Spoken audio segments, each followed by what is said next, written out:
big and it's popular.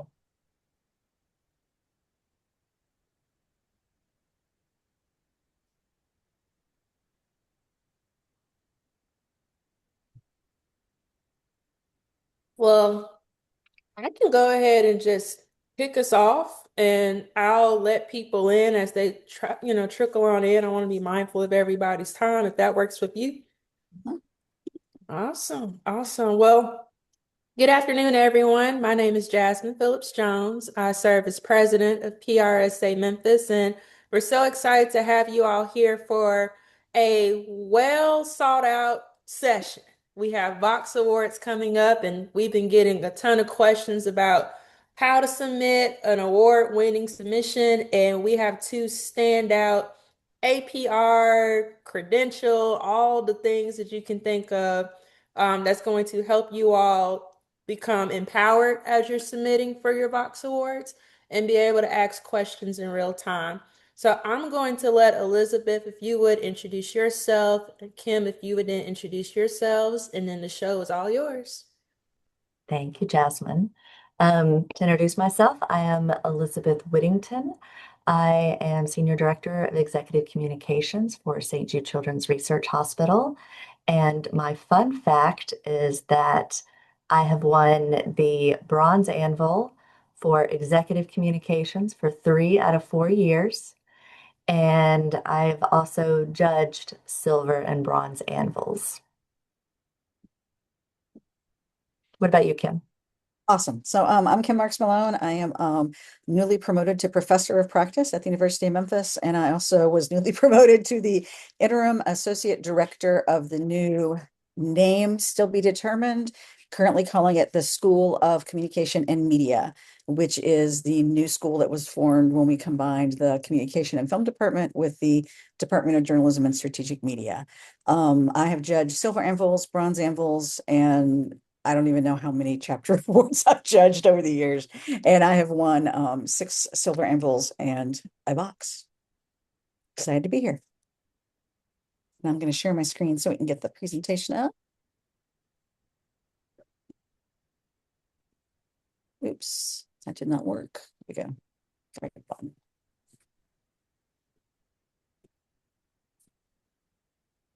Can you all see the screen? Looks great. Awesome. Sometimes when I share it on Zoom, it does weird things. And I'm going to kick it off to Elizabeth.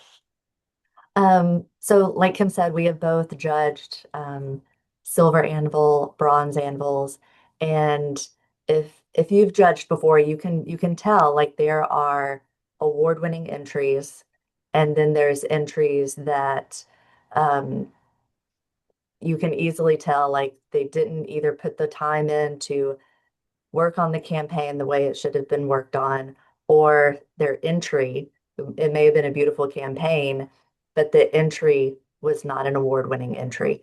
So when I say it's all about the work, it is all about the work, but it's also about the entry.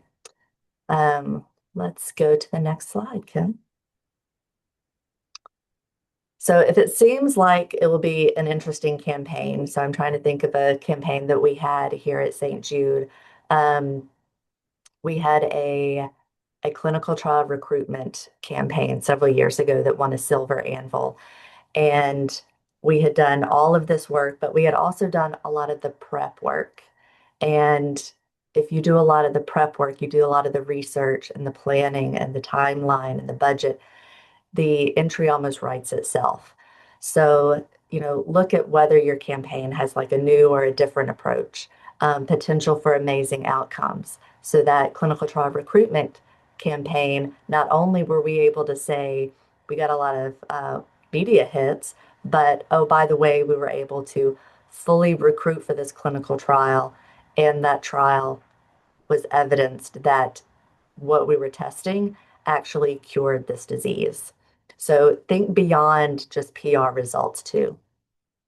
Go in with an amazing mindset of like writing that award entry. So when you're planning the campaign, I know you don't want to plan a campaign for the award, but it kind of gets you in that mindset of like, okay, what is the research I need to do? What are the metrics that I need to come up with? What is the supporting material? Who do I need to include in this campaign?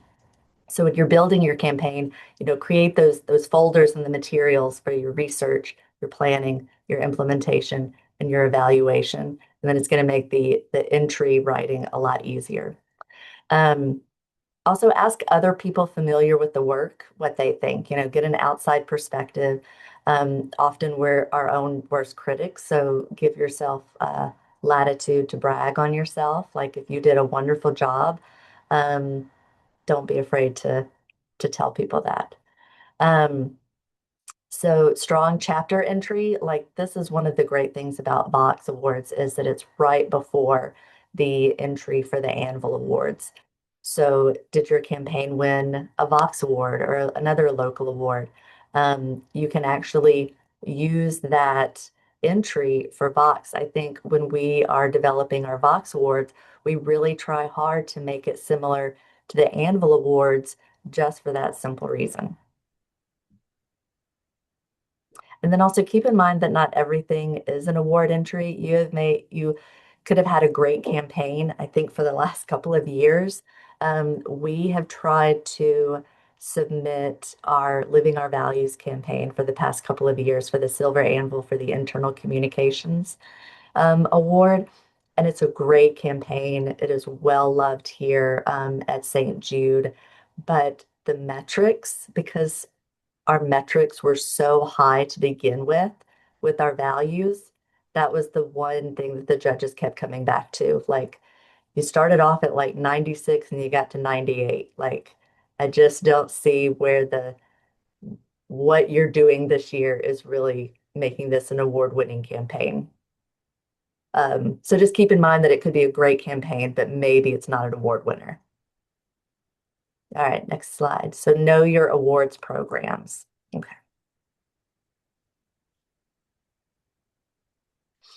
So this is something that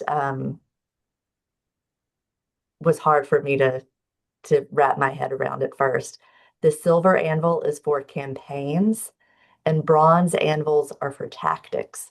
So in executive communications, I've won 3 bronze anvils, but those are tactics. So when you look at, so we won a bronze anvil for our executive communications as it relates to a global platform campaign.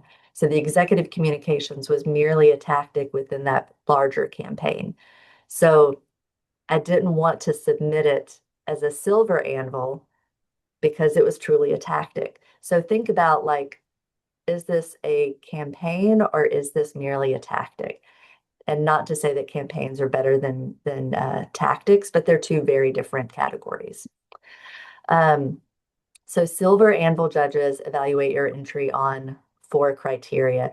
And I think this is when you really start to separate out, when you're a judge, separating out those award-winning entries to those that need a lot more work.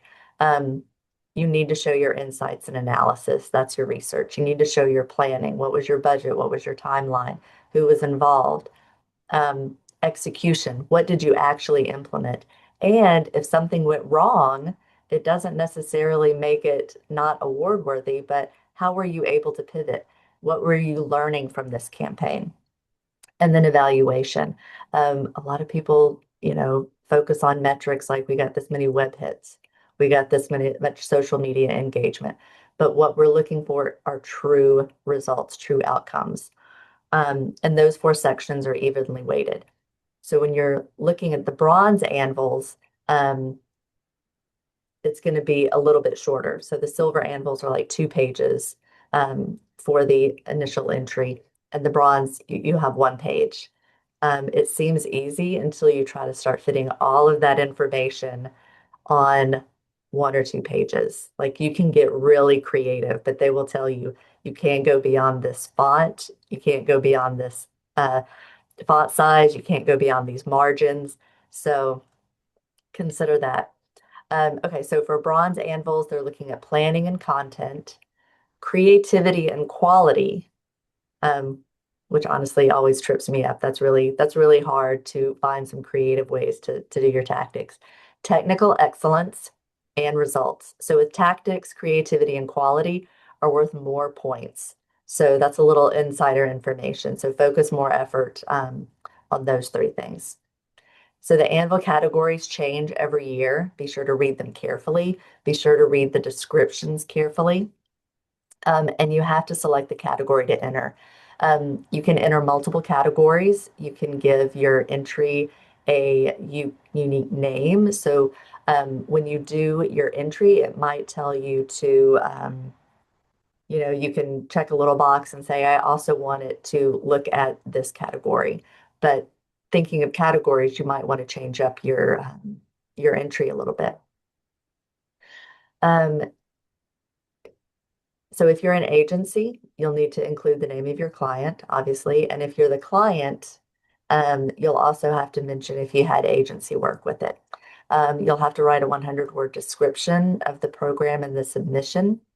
Um, and here's another little insider tip.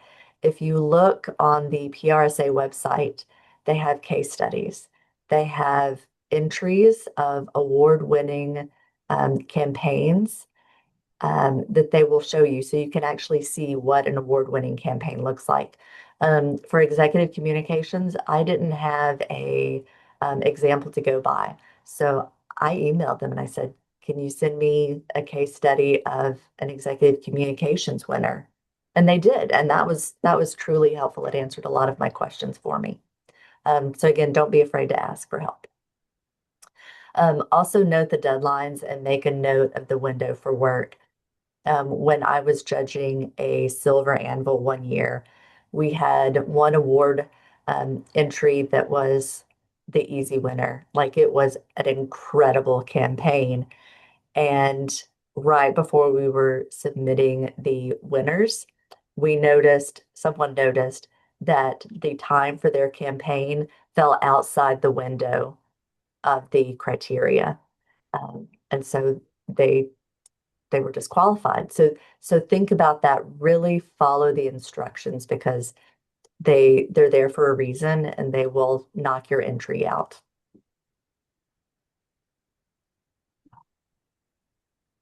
All right. Um, these entries will take a lot of work. So you're going to want to learn the recipe, right? Um, so follow the entry guidelines, like what I said, no more, no less.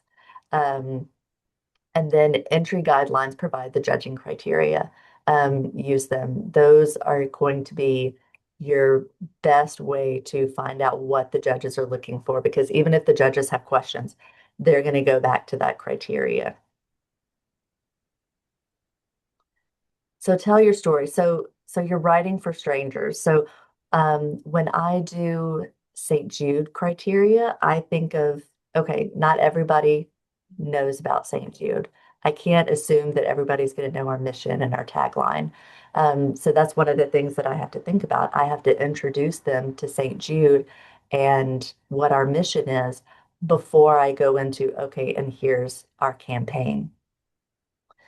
Um, let's see. So for anvils, I would say that the summary is probably the most important component of your entry. You have to address the judging criteria in the summary. Make it easy to read.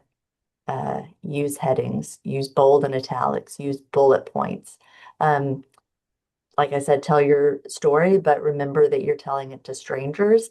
And also consider that these judges probably have about 10 to 12 entries to judge, and they're likely several pages long. So the easiest way that you can convey that RPI method, those research, planning, implementation, and evaluation, the better your chances. And then I would also say, tell a story that the judges will care about. Make it interesting, but remember that you have to have measurable results. Don't forget to include how your campaign supported the business goals of your organization. If you have a mission, vision, purpose, a unique culture, include all of those in there. That can be part of your story. And then I also recommend having someone who isn't close to the campaign or program to read through the summary. Does it make sense to them? Do they have any unanswered questions after they read it? This is something that you're really going to have to condense, but if you have gaps in it, this is a great way to find out what are those gaps. Um, a little side note here is that we've seen a lot of AI entries.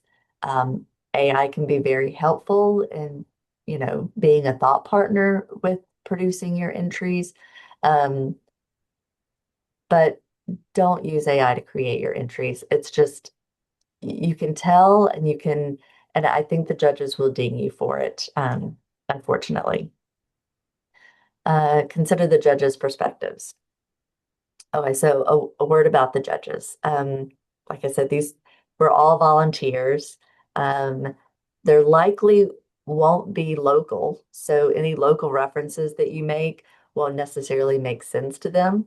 So trim the things that don't really matter. Fill in any gaps for the judge that you may have. So, for example, your research. You don't necessarily need to go into the nitty-gritty of your research, but if you can say, we did this. And so we figured out this and we used this to inform our campaign. Map everything to your measurable objectives. Um, and then, okay, so I'm going to go back to the speaking about the measurable objectives. So behavioral objectives are better, but not required.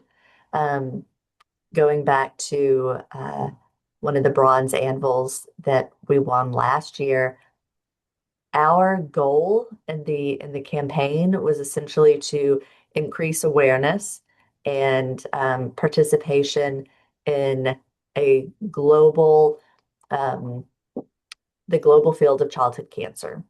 And so we weren't necessarily saying, okay, well, this media story hit 1 million people and we had this much engagement.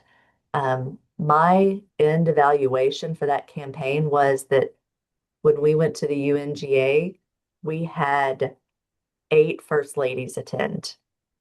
We had so many people in that meeting who wanted to be involved that truly showed the impact and the increased awareness of childhood cancer on a global scale. And I think that's probably one of the reasons that we won was that it was not a measurable objective in the sense of like vanity metrics. It was a true outcome. So I'll think like almost after your campaign. If somebody is not a public relations professional, what are they going to think if it was successful or not? Um, and then you're not always going to meet your objectives, and that's okay. If you don't meet an objective, own it and explain it. I think we had an example where um, we really wanted to showcase our international partnerships. Unfortunately, our pitch and our campaign came right at the beginning of the new administration coming into office, and there was all of those um, executive orders that showed cutting back on international partnerships, and so we had to pivot. So we didn't succeed in that measurable objective there, but we put it into the entry that this happened, and so we pivoted and we did this. Okay.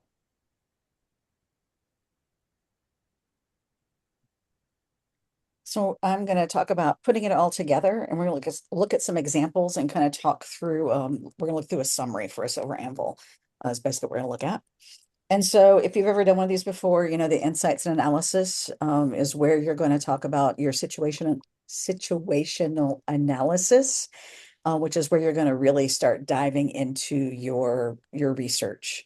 You definitely want to, you don't have to put everything, well, you only have 2 pages, so you're not going to be putting all of like your methods and all your questions and what you did. You want to summarize it as much as possible, but what you really want to do is give them the key insights you gained from your research, whether it was primary or secondary research, and then tell how that research informed your campaign. So it's great that you did all this research, but if you don't let the judges know that was valuable research, and then it helped you identify a problem, and then that informed the campaign and why it informed the campaign. You're not you're not giving them the full extent of what your research was or why it mattered. So this is an example from Oregon Equity Silver Anvil winner, I think in 2023, this was it. So if you want to look at the recording, you can look at the slide and see exactly how they set it out. But notice they bolded some text, they left a little bit of white space. They tried to make it easy for the judge to read without having like just this big text, gray text block for them to look at. So the next thing that you'll want to think about is your planning.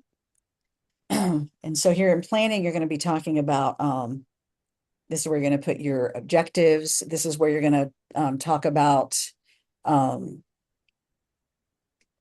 your audience is, the overall strategy you use, and things like that. So just kind of piggybacking on what Elizabeth was saying about your objectives, they don't have to be perfect objectives. They do need to be measurable, though. I know a lot of the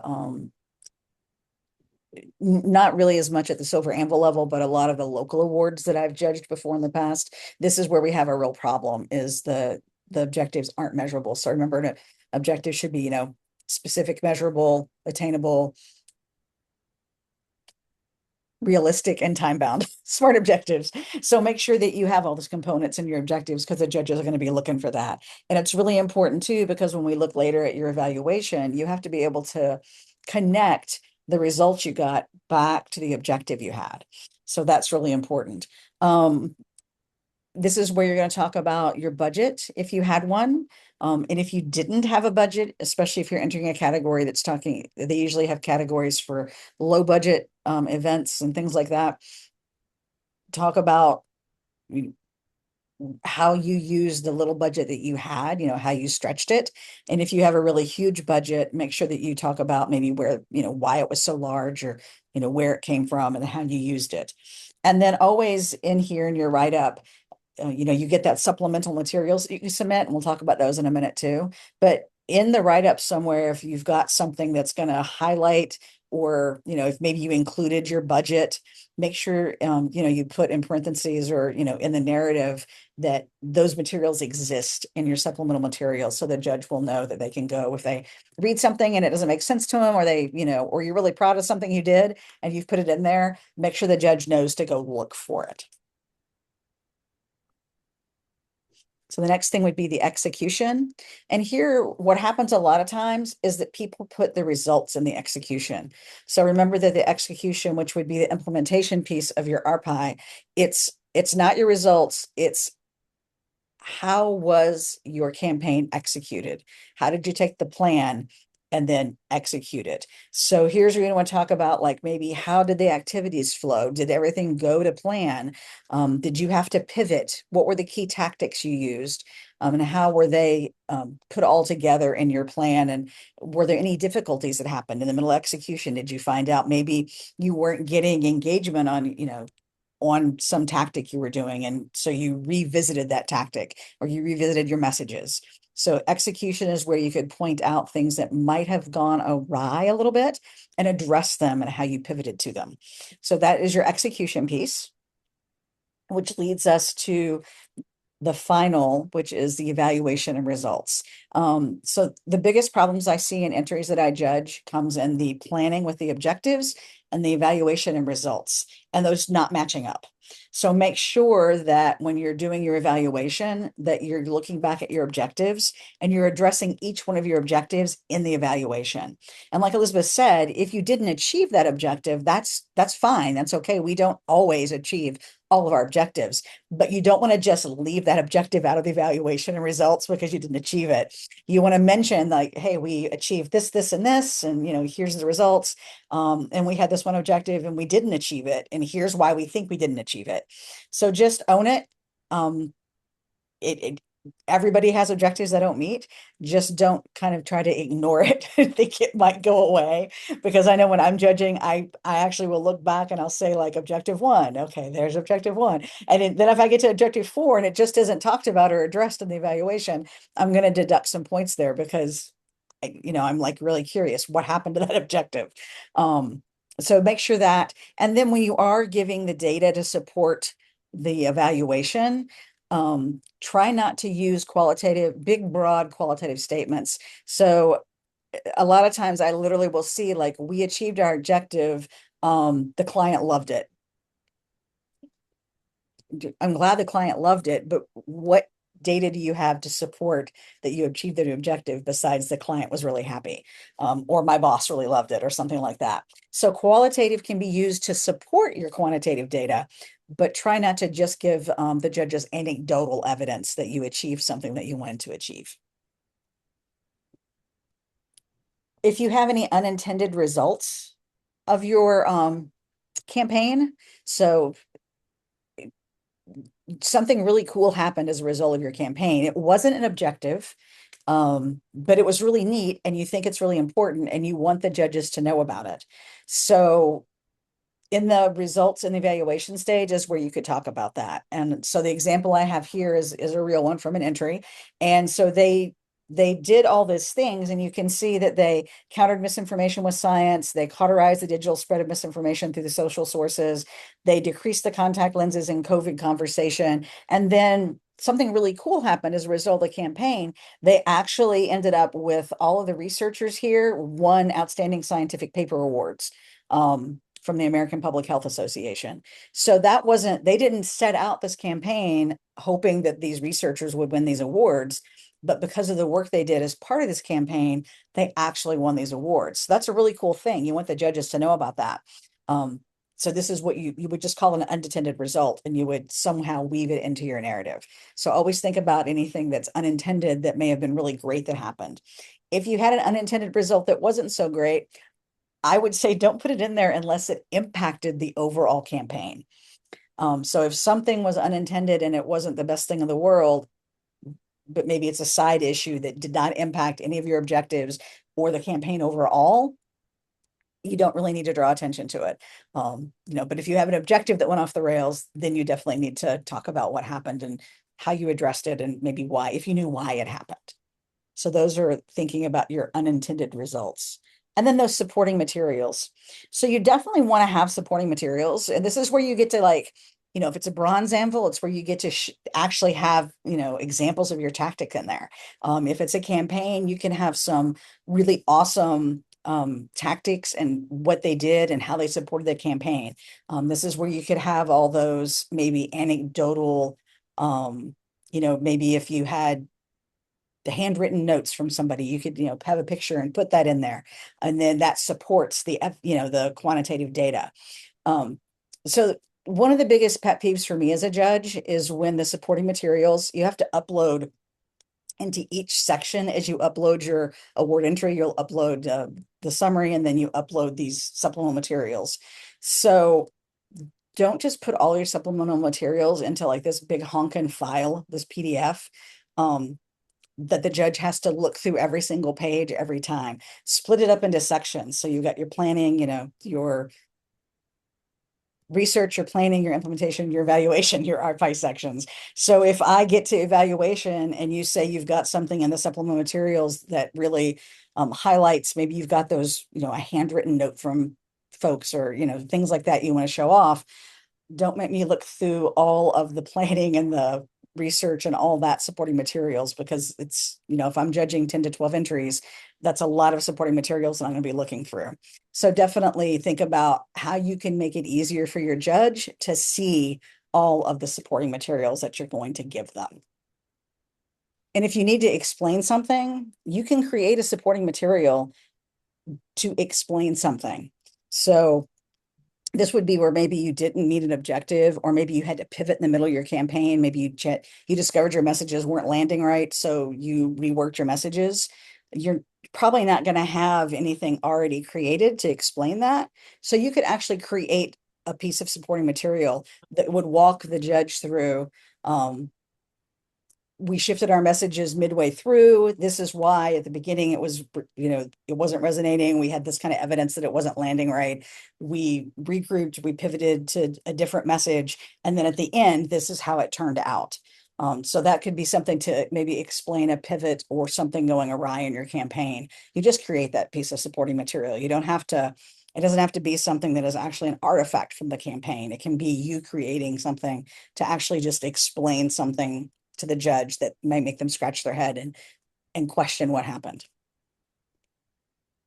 And last but not least, the Vox Awards. The deadline for submission is coming up pretty quick. It's August 21st. And then the award ceremony, I think I got this right. It's November 5th at the National Civil Rights Museum. And that's all I have. Pending questions. Love to answer any you have. I was looking at the chat here. Yeah, I was gonna, Kim, can you address Miranda's question about if your campaign begins before the campaign window, but the majority of the work is still within the window, can you still submit? I think you can. I'm trying to remember.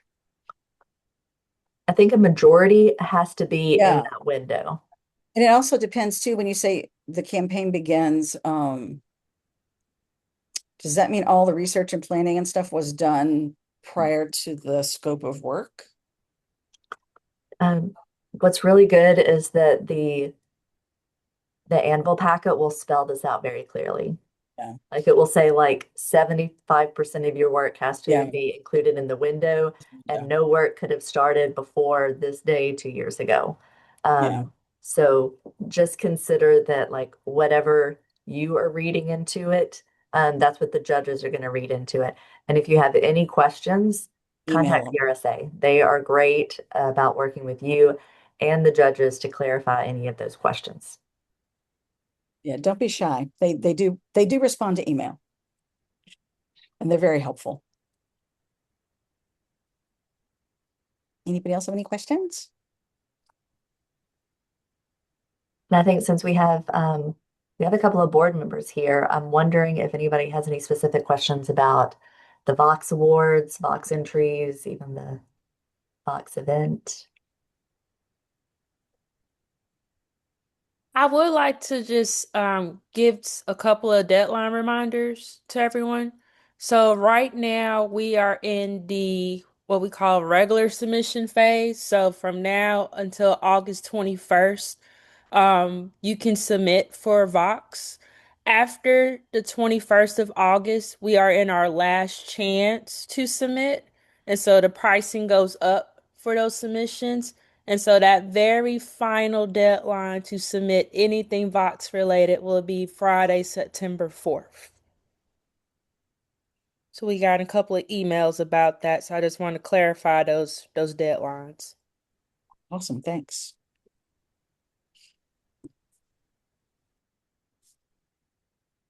Miranda, do you have another question or I is your hand raised do. for exercise? No, I did not raise my hand for virtual exercise, but thank you for the opportunity. I did not know that that existed. I do have another question specific to PR Star Awards.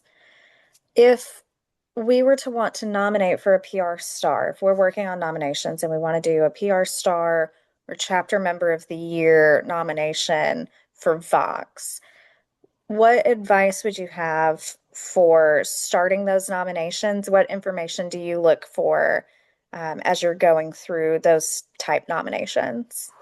Um, I'll answer and then I'll kick it off to Kim or Jasmine. Um, One thing that I've learned that's really helpful is that these awards are also judged by an outside chapter. So don't assume that the person that you're writing about, that everybody knows them and that you just have to say like, you know X, Y, and Z. Like, do I need to say more? Yes, you do. You need to sell somebody that does not live in Memphis, does not know any of us. You're going to have to sell them on why this person deserves the Star Award. I would say for the Star Award, I look for the impact they've had.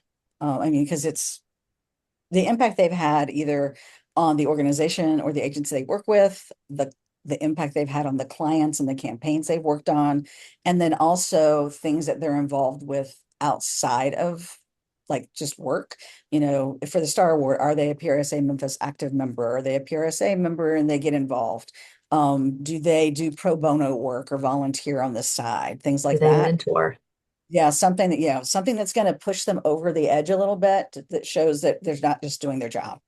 And then for the chapter member of the year, especially since you're talking to or the judge will be somebody who has no idea about our chapter or what we do, and they're not going to go online and look it up. Right. They don't have time for that. So make sure that you talk about this person, like, what did they do that was above and beyond just being a member? If have they been a board member for X number of years? Have they moved through the ranks of board members?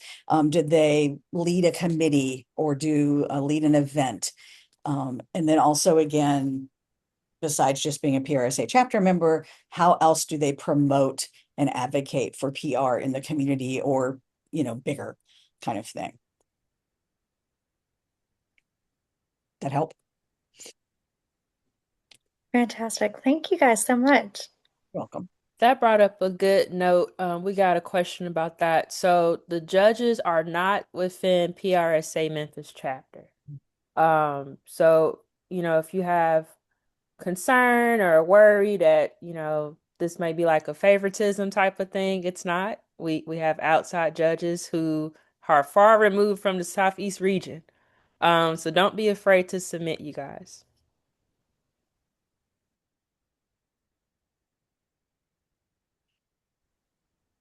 Yeah, and then if you're interested in judging, I don't know who on the board is handling it right now, but the chapters across the country kind of help each other out, and PRSA helps facilitate that. So they find a chapter that's kind of the same size as Memphis, might have the same amount of entries as Memphis in their awards program.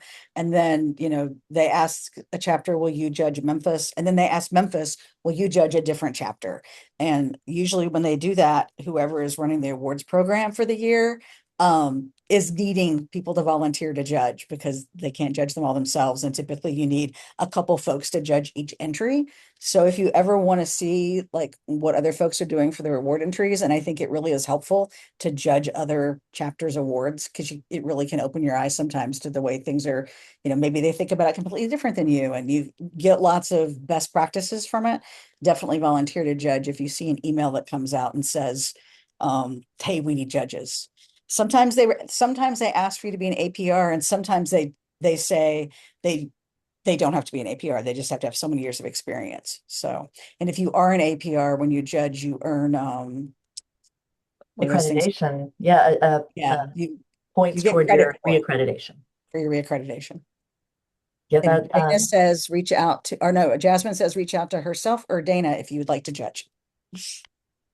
yeah, we usually need a lot of judges.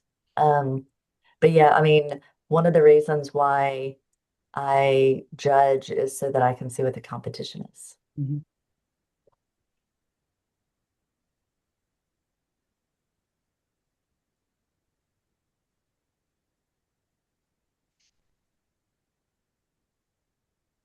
Yeah, they dropped the president's email in there with Jasmine's email in there if you need to reach out about judging or any other questions.